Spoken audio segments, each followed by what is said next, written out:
Can everybody hear me? If you want to just click on your demute for a second and just let me know that everybody can hear it. Just say your name so we know that you've chimed in. I'm Bali Cabin. Yep, here. I can hear you. Okay, sounds like everyone can hear me. So I have shared out my screen here, and I'm just quickly going to go over this briefing. Can everybody chime in if you cannot see the picture of the parking lot and the airplane right now? Just if you can't see it, let us know. Otherwise, all right.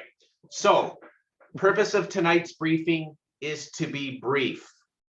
We're going to try and complete this in less than 5 minutes. At the end of the briefing, what I would prefer is that if you have one mission critical question, to ask it during this session. Otherwise, I can answer them afterwards via text or email and in the morning. The whole purpose of tonight's briefing is just so that we can hit the pavement tomorrow and know what the first 45 minutes are supposed to be. So this is where we are going to be meeting tomorrow at 7:45. At 7:45, that is a time that is 15 minutes prior to the morning briefing from the incident commander, which is at 8 a.m. So be there for 7:45. However, if you get into traffic and you're not going to make it in time, I would prefer you to be late than be in a car accident. So safety is always going to be our #1 rule, no matter what. All right, so no speeding, no tactical driving, everyone just be safe. I have made a point of getting street view just so everyone knows what we're looking for. This is Miller Road. Over here is the main highway into the main terminal. Miller Road is off to the side. It is this big airplane hangar that they're going to be doing the exercise in front of. And if you look here, it says Air Canada Jazz. So that's what you're looking for when you turn down Miller Road. So here's the main highway in, there's Miller Road, and this is the turn in. You're going to come down to the bottom of the road and then turn right, and our parking is back here. So once we get into the parking lot, there's the big aircraft hangar. We turned off the highway back here. You come down the road, you're going to turn a right. There's the Jazz building, a turn right, and then you're going to come to the back of the parking lot right here where this white vehicle is. That's where we're all going to be parking. That's a designated parking for the event. So slightly different view. We've turned in off of Miller Road. We've come all the way down here, turn right, and we've parked here. Now, two of the most important things. There is a gate right here at the next to this building, a person gate, world duty free, and you can walk across here. You can walk through this trail. You can walk up here to Tim Hortons. Tim Hortons is going to be the closest real bathroom and coffee. I have been told that there is a porta potty on the site, but these are the two locations. This is about 400-meter walk.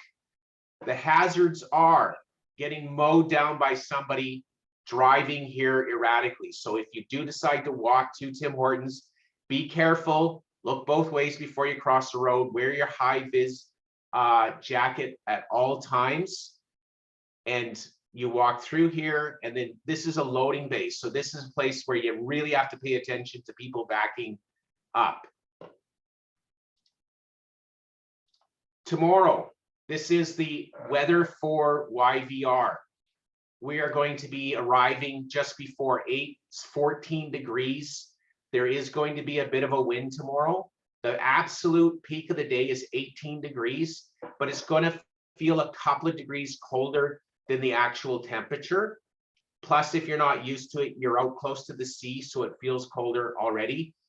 So under 18 degrees, hypothermia, as crazy as it sounds, is probably our #1 peril. So dress appropriately. Wear bring your tube, bring a jacket, bring your sweater.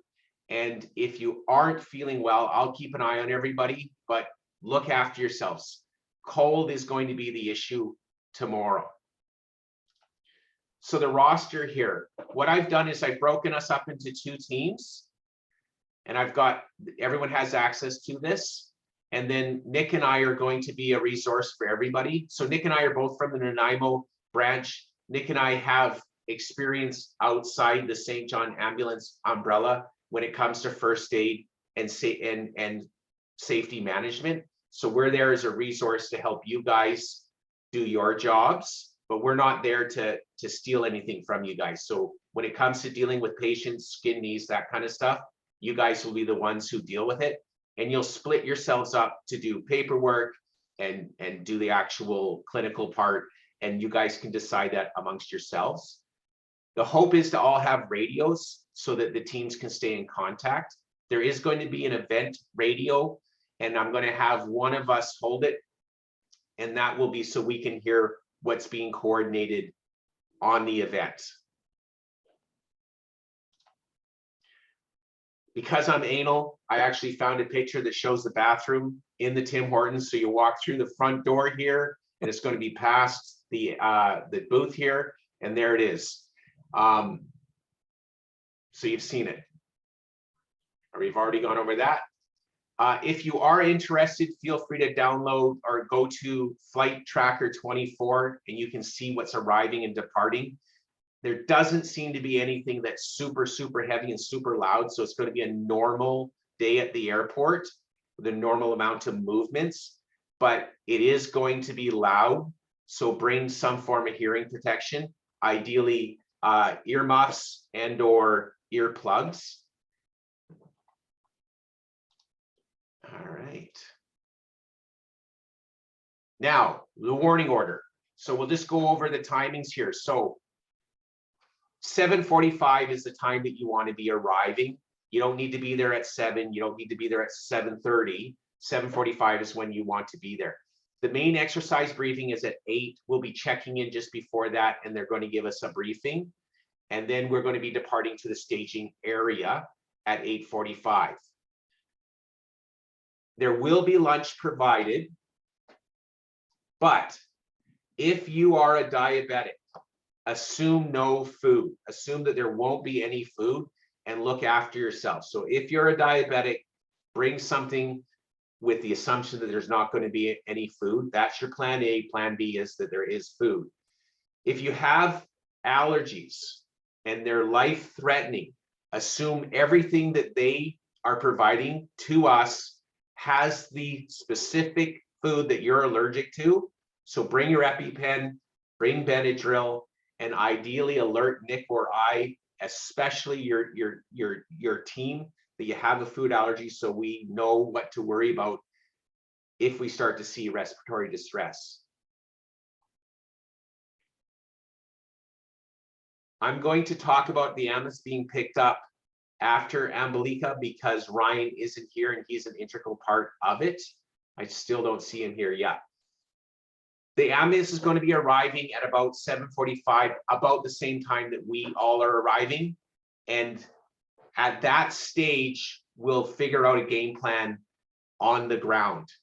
The event ends at 1500, so 3 p.m.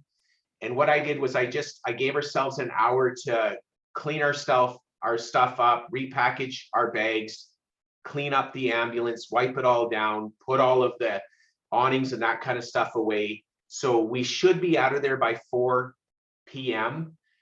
Maybe sooner, maybe later, but that's kind of the general overall that we should be able to get to.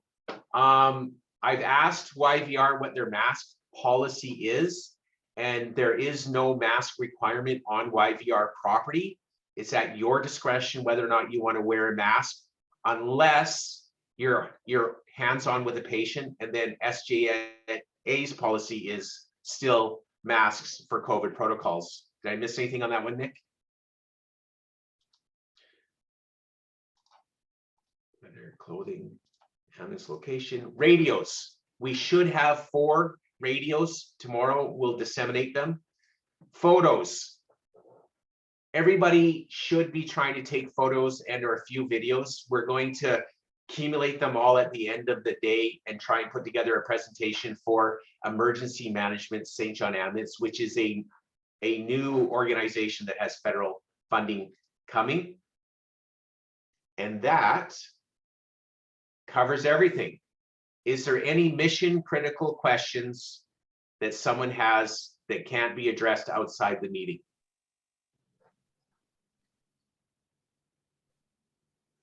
Not sure. I'm just wanting to ask about, I'm not sure, Ken, if this is for outside, but you had mentioned you would be able to, might be able to drive the ambulance back to Canby? 100%. Nick and I, we have scheduled into our day the appropriate amount of time to get the ambulance back and put it away and do all that stuff so that it's not on your shoulders. I appreciate that. And I guess I can hitch a ride back. 100%.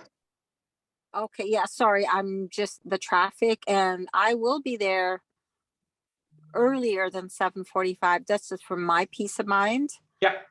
And okay, so how will Gabby and I will be able to take the ambulance out? When you pick it up in the morning? Correct. Is it under, I'm assuming it's locked? Yeah, I will. I'll touch base with you after this and get into those details because it's not necessary to go over that with the rest of the group. All right, thank you. Anyone else? Not hearing any other words, I'm going to wrap this up by my number one goal tomorrow is everybody gets up in the morning, comes to the event, drives home at the end of the event without injuring themselves. That's my number one goal. So, you know, be careful, look after yourself. If you're tired, pull over. If you're late, don't worry about it. The world isn't going to come to an end if you're 15 minutes late, but we would like you to be there on time if possible. But if gremlins get in your way and you can't make it, it's not the end of the world. Your safety is paramount to myself and the organization. At the end of the day, that's all that matters. All the rest of it is semantics. Other than that, we'll let you go. We're going to end the meeting and then immediately send a copy of the video out to everybody if you missed anything and you want to rewatch it for whatever reason. Awesome. Thanks for everybody's time. See y'all tomorrow. All right, you're going to shut her down, Nick?